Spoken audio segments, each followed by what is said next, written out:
Estamos estudiando la primera parte del Catecismo de la Iglesia Católica, la profesión de fe. Segunda sesión, la profesión de la fe cristiana. Capítulo tercero, creo en el Espíritu Santo. El Catecismo dedica 4 números en este artículo tercero, número 683, 684 y 685, 686 a la explicación del tema creo en el Espíritu Santo. El número 687 vamos a iniciar. Nadie conoce lo íntimo de Dios sino el Espíritu de Dios. Pues bien, su Espíritu que lo revela nos hace conocer a Cristo, su Verbo, su palabra viva, pero no se revela a sí mismo. El que habló por los profetas nos hace oír la palabra del Padre, pero a Él no le oímos. No le conocemos sino en la obra mediante la cual nos revela el Verbo y nos dispone a recibir al Verbo en la fe. El Espíritu de verdad que nos desvela a Cristo nos habla de sí mismo.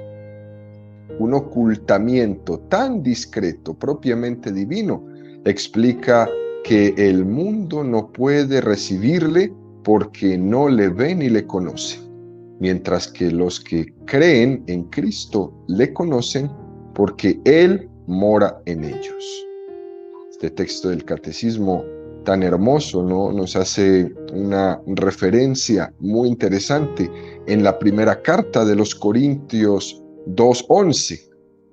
Dice San Pablo: del mismo modo, nadie conoce lo íntimo de Dios sino el Espíritu de Dios. ¿Qué es lo íntimo de Dios?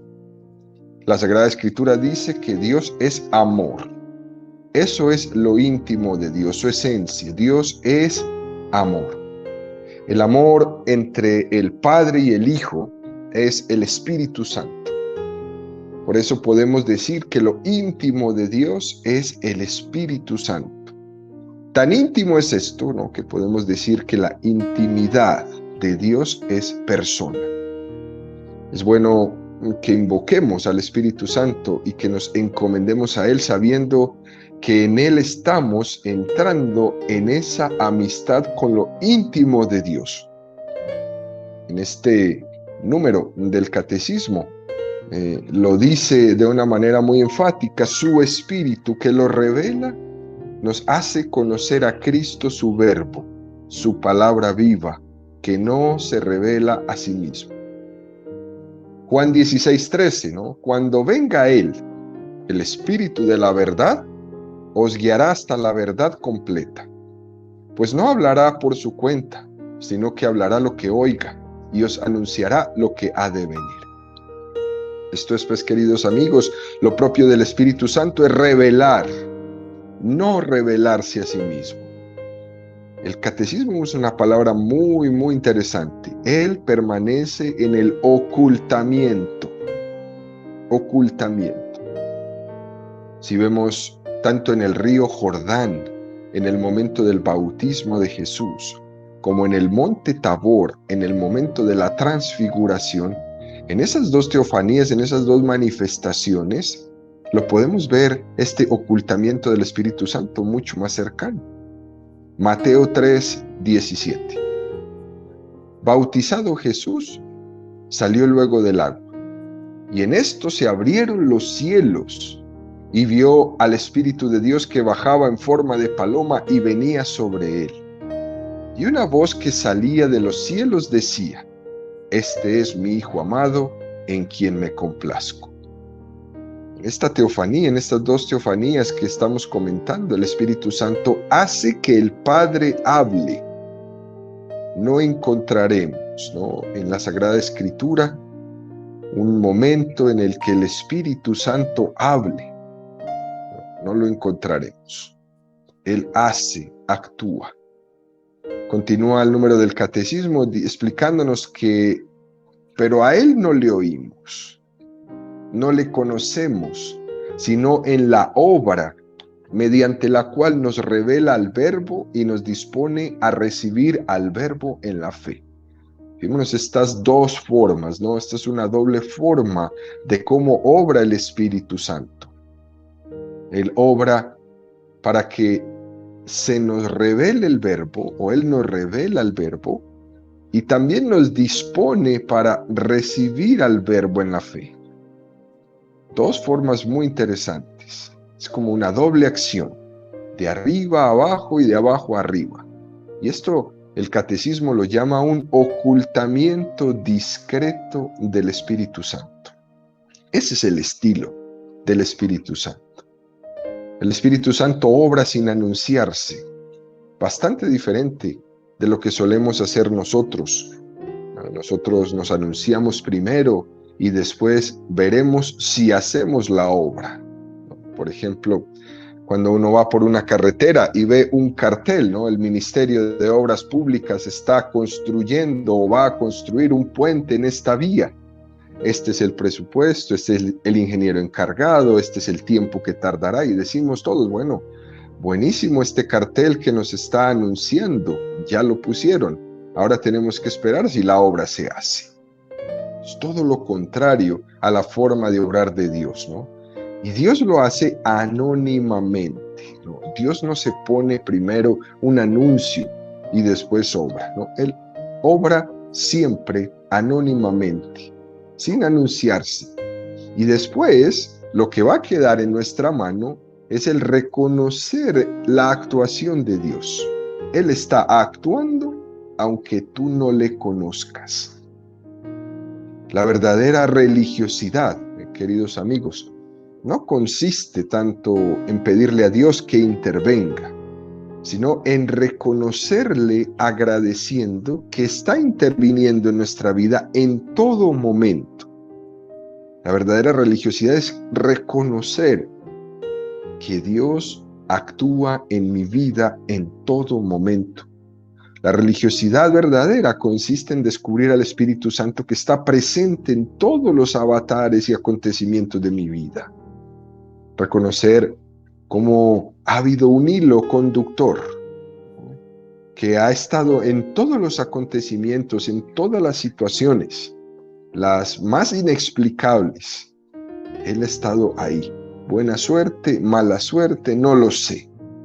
Pero la verdadera religiosidad es reconocer que Él siempre ha estado ahí con nosotros, aunque nosotros no siempre estábamos con Él.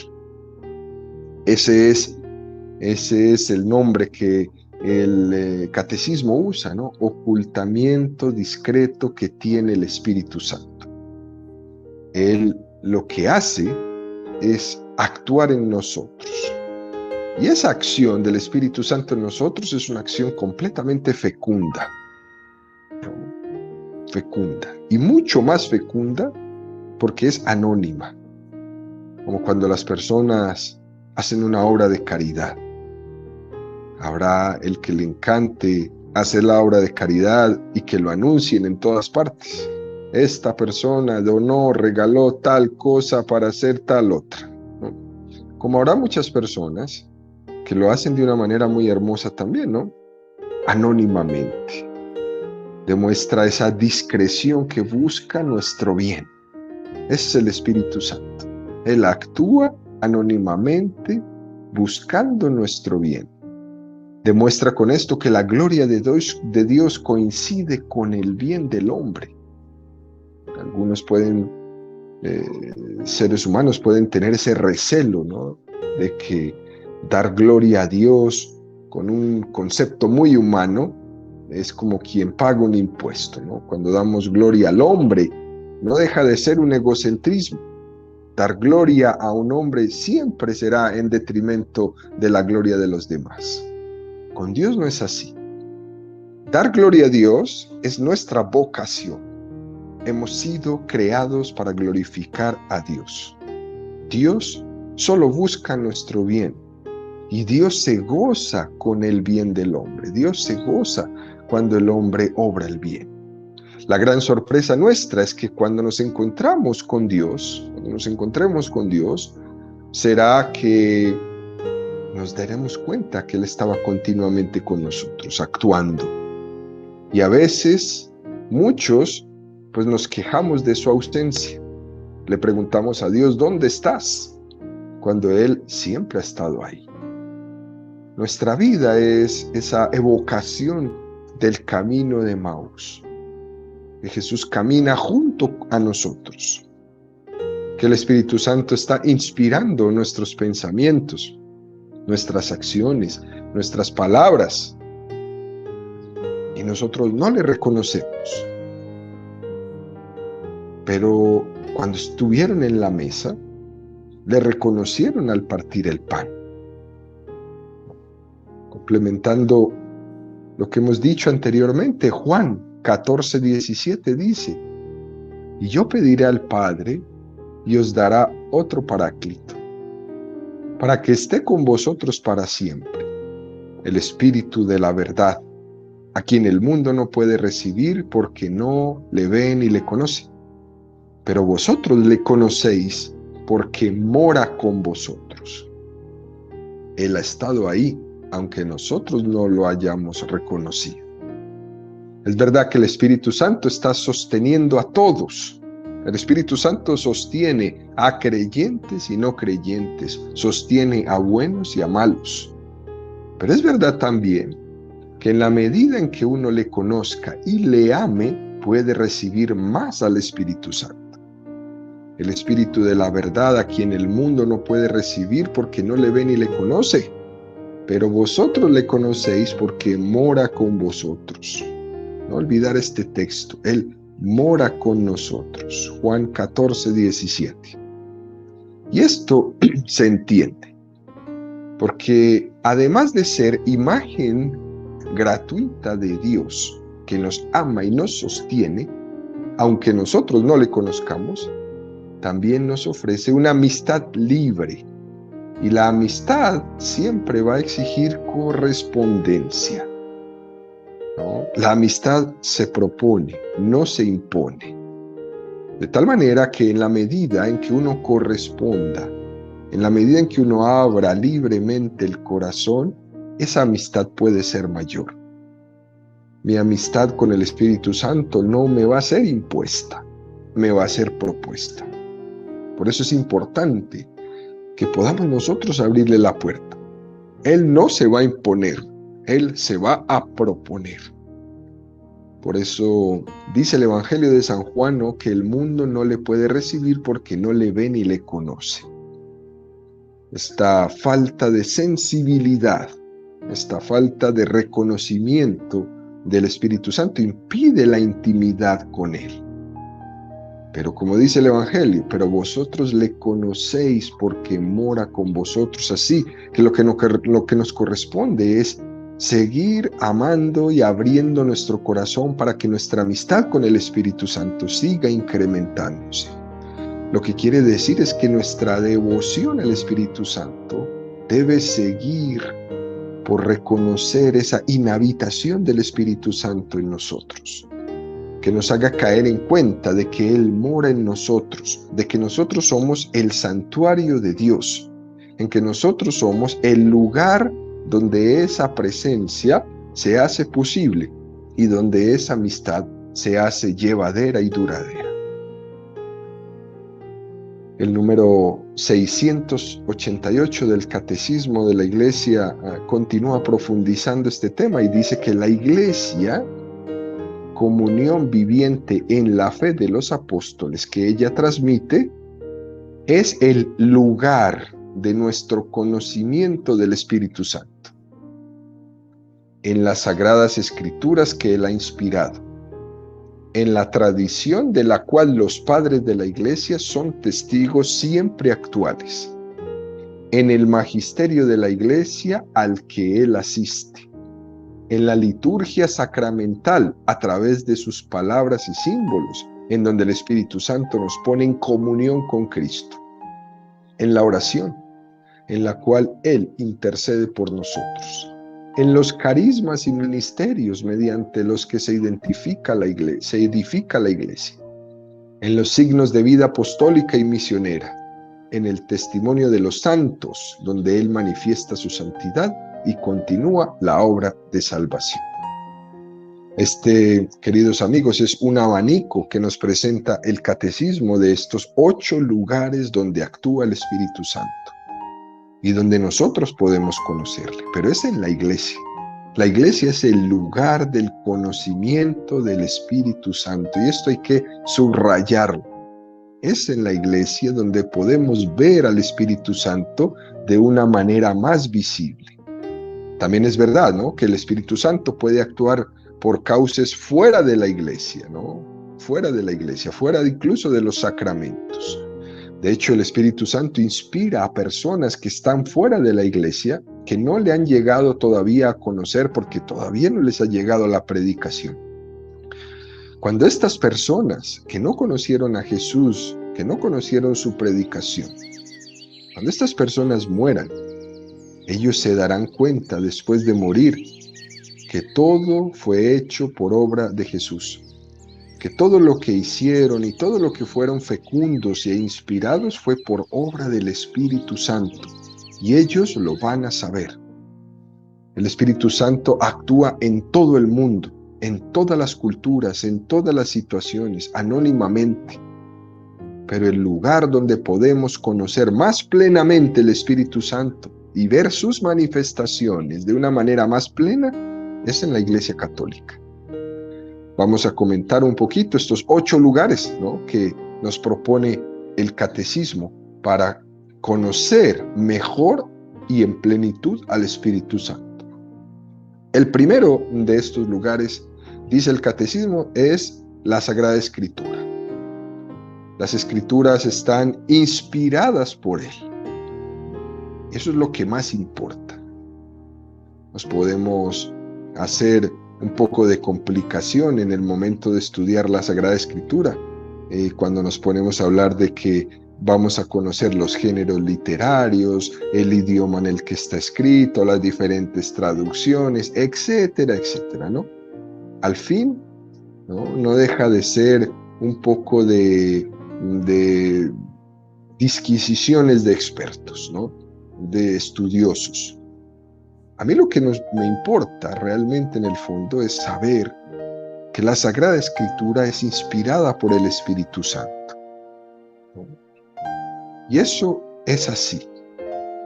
Es palabra cierta, que es palabra de vida, que es palabra de verdad. La palabra de Dios es vivificante porque está inspirada por el Espíritu Santo. Y esta palabra inspirada por el Espíritu Santo tiene la capacidad de hablarnos a todos en todos los tiempos. Esta palabra de Dios inspirada por el Espíritu Santo tiene la capacidad de trascender el tiempo y el lugar. Es decir, es una presencia real del Espíritu Santo en la Sagrada Escritura. Y es un buen signo cuando las personas le dan a la Sagrada Escritura el respeto que se merece. Por ejemplo, el lugar donde la tenemos en nuestra casa, ¿no? Un lugar adecuado, un lugar único para esa Sagrada Escritura. No es la Sagrada Escritura para ponerla en el baño, no es el lugar de la Sagrada Escritura, ni para sostener fotos o para sostener velas, no, la Sagrada Escritura debe ser puesta en un lugar privilegiado de tu hogar. Eso demuestra ese respeto y también esa amistad que tenemos con aquel que la inspiró. Segundo lugar, dice el catecismo, es la tradición de la iglesia, de la cual los padres de la iglesia son siempre testigos actuales. Jesús dijo: os enviaré el Espíritu Santo. Él os iluminará todo. Hay una promesa de que el Espíritu Santo va a dar luz para interpretar y vivir la Sagrada Escritura. ¿Y a quién va a iluminar? Pues va a iluminar a los hombres y mujeres de Dios. Puede haber una presunción muy interesante al pensar que el Espíritu Santo me inspira a mí, ¿no? Esto es típico de las sectas, ¿no?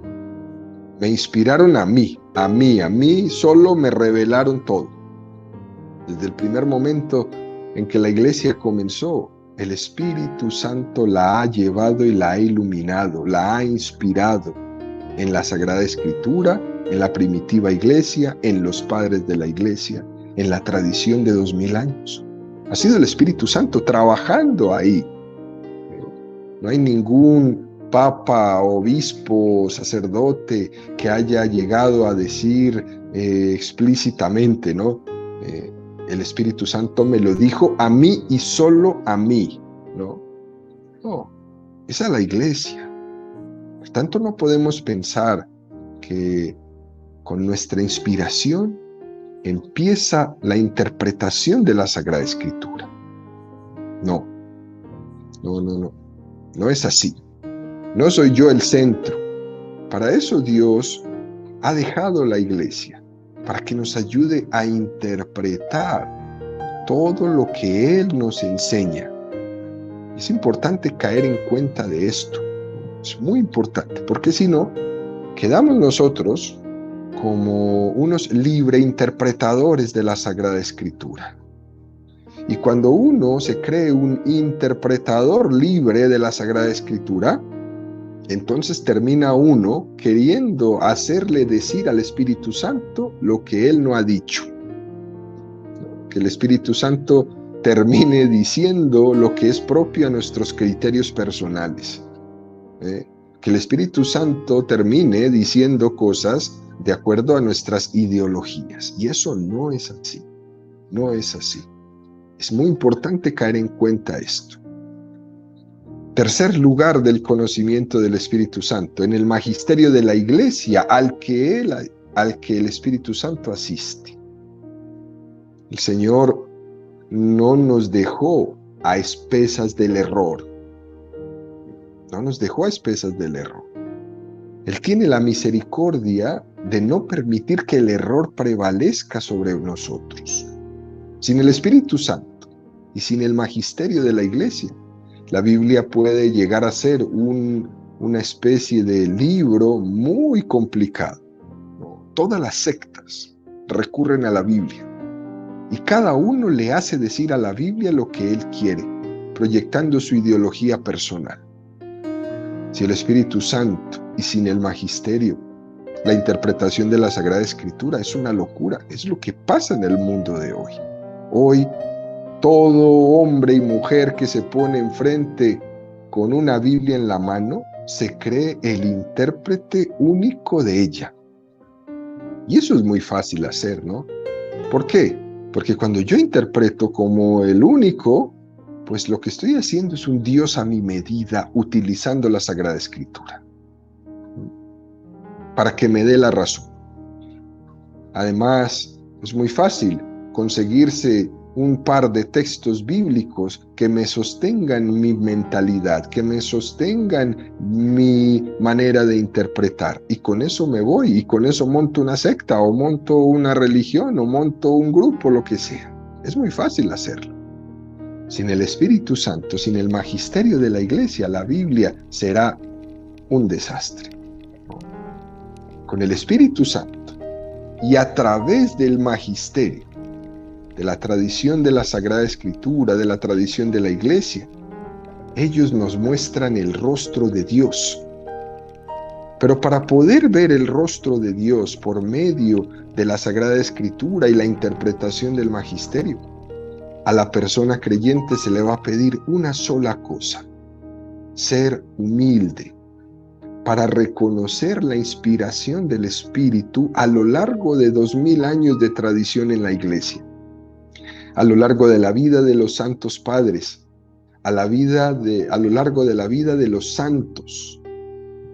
Es muy importante esto, porque si no somos humildes, entonces empezamos con un poquito de conocimiento a creernos ya intérpretes. Y esto es lo que vemos cada día. Hay veces me sorprende ver tantos pastores que se encuentra uno en las diversas sectas que realmente no saben ni leer, ¿no? Y dices, espérame, ¿qué es lo que está diciendo esta persona?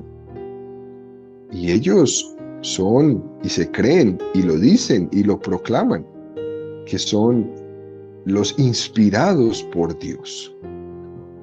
que no son ellos los que hablan, sino que es Dios el que habla a través de ellos, etcétera, etcétera, que vamos escuchando todo el tiempo. Y las personas les creen y las personas les siguen, ¿no? Y ahí se crean las confusiones y se crean las malinterpretaciones y se crea una Biblia manipulada totalmente por ideologías y manipulada totalmente por pretensiones personales. Siguiente lugar, en la liturgia sacramental. A través de sus palabras y símbolos, el Espíritu Santo nos pone en comunión con Cristo. La liturgia sacramental es una participación de la liturgia celeste de Cristo. Cuando nosotros vamos a la iglesia, ¿no? Cuando asistimos, por ejemplo, a misa, estamos asistiendo a la liturgia divina que está teniendo lugar en este momento en el cielo, donde el Cristo glorioso ejerce una alabanza a Dios Padre por toda la eternidad y donde los ángeles alaban al Padre junto con los santos y la Virgen. Hay una liturgia en el cielo de la cual nosotros participamos por el Espíritu Santo cada vez que participamos en la liturgia de la tierra. Esto es muy importante entenderlo, queridos amigos. No voy a misa porque voy a un culto y se acabó el culto y ya no más. No, estoy asistiendo. Cuando voy a celebrar la Eucaristía en mi parroquia, estoy asistiendo a una liturgia divina que está teniendo lugar en el cielo. Estoy conectado con el cielo. Y esto es muy, muy importante entenderlo para que no creamos que llegamos a un lugar, que llegamos a un salón y vamos a tener simplemente una predicación, vamos a tener simplemente alguien que está hablando o alguien que está celebrando unos signos y se acabó, ¿no? Nuestra liturgia católica es una conexión con la liturgia del cielo. Muy, muy importante, porque si no, empobrecemos nuestra liturgia. La liturgia no es una iniciativa nuestra donde nos juntamos para desarrollar pues ciertas capacidades espirituales que tienen algunos. La liturgia es rezar con Cristo al Padre y por eso voy a misa. Rezar con Cristo al Padre. Algunos santos como San Juan de la Cruz, en el momento de su muerte decían: me voy a rezar vísperas al cielo. Esas son las palabras del momento de la muerte de San Juan de la Cruz. Me voy a rezar vísperas al cielo. Porque tenían esa plena conciencia de que la liturgia de la tierra no es sino la participación de la liturgia del cielo. Con esa unción que tenemos, con esa unción que nos ha dado Dios por medio del Espíritu Santo, con esa misma unción tenemos que asistir en la liturgia de la tierra para conectarnos con la liturgia del cielo. Siguiente lugar, en la oración, donde el Espíritu Santo intercede por nosotros. Gálatas 4:6. La prueba de que sois hijos es que Dios ha enviado a nuestros corazones el Espíritu de su Hijo que clama: Abba, Padre. El Espíritu Santo inhabita en nosotros. Y esto hace que tengamos siempre sed de Dios.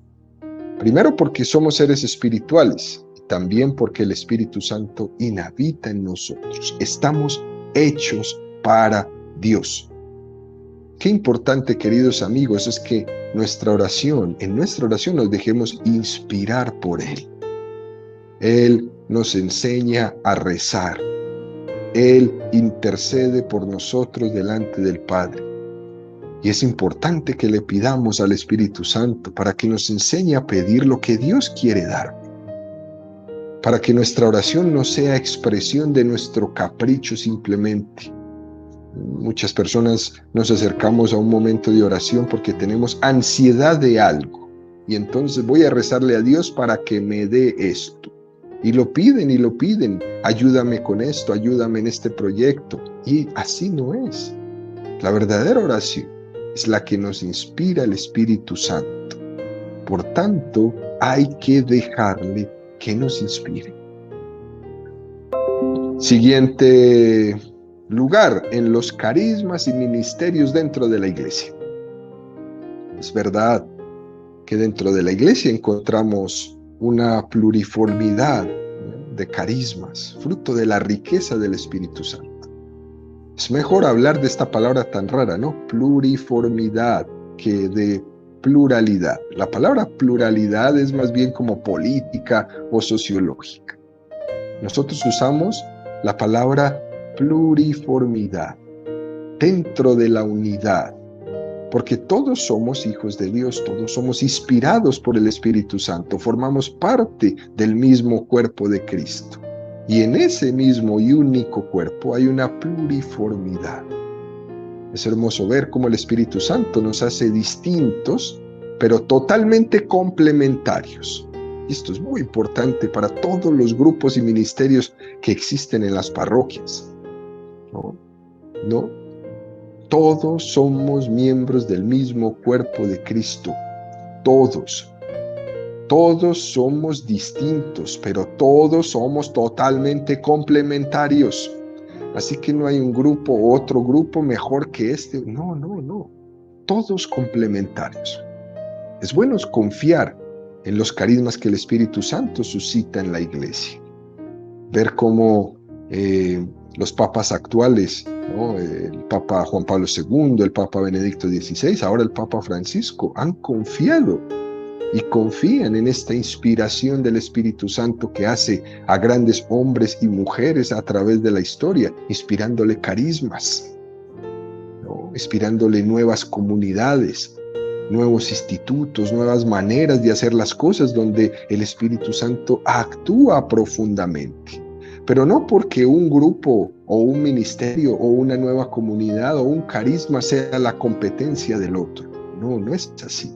Sino porque tanto uno como el otro es complementario dentro del mismo cuerpo de Jesús. Actuando de esta forma, la iglesia es consciente de esta acción del Espíritu Santo. ¿Por qué? Porque al Espíritu Santo no se le puede encerrar. No se le puede encerrar. Él sopla donde Él quiere. Inspira a quien Él quiere. Suscita los carismas dentro de la iglesia con quien Él quiera. Con quien Él quiere. Y es hermoso ver cómo la iglesia va floreciendo a través de toda esta inspiración. Por último, el último lugar es los santos. Los santos. En definitiva, podemos decir que el Espíritu Santo le podemos conocer a través del testimonio de los santos. En la medida en que conocemos la vida de los santos, vamos viendo el rostro de Dios reflejado en ellos. No tenemos que leer la vida de los santos como quien admira a unos héroes o a unos superhéroes. No se trata de eso. La vida de los santos se trata es del reflejo de la luz de Dios. Los santos, durante su vida terrenal, pues lo que hicieron fue vivir una vida heroica. Y en esa vida heroica, lo único que hicieron fue reflejar la santidad de Dios. Podríamos ver a la Madre Teresa de Calcuta, podríamos ver a San Francisco de Asís, podríamos ver a San Felipe Neri, podríamos ver a San Ignacio de Loyola, a Santa Rosa de Lima. Podríamos hacer una lista interminable de los millones de santos que han pasado por la historia. Todos ellos, lo único que han hecho es reflejar en su vida la santidad de Dios. Glorificamos al Espíritu Santo que hace esas maravillas con instrumentos tan pobres como ellos mismos se decían y se consideraban. Pero nos tiene que inspirar su testimonio a también nosotros ser santos, a también nosotros en medio de nuestra pequeñez, de nuestras dificultades. Estamos llamados a ser como ellos. Ese octavo lugar que la iglesia nos propone como lugar del acontecimiento del Espíritu Santo para poderlo conocer, que es la vida de los santos, tiene que ser encarnada en nuestra vida. También yo quiero y puedo ser un santo.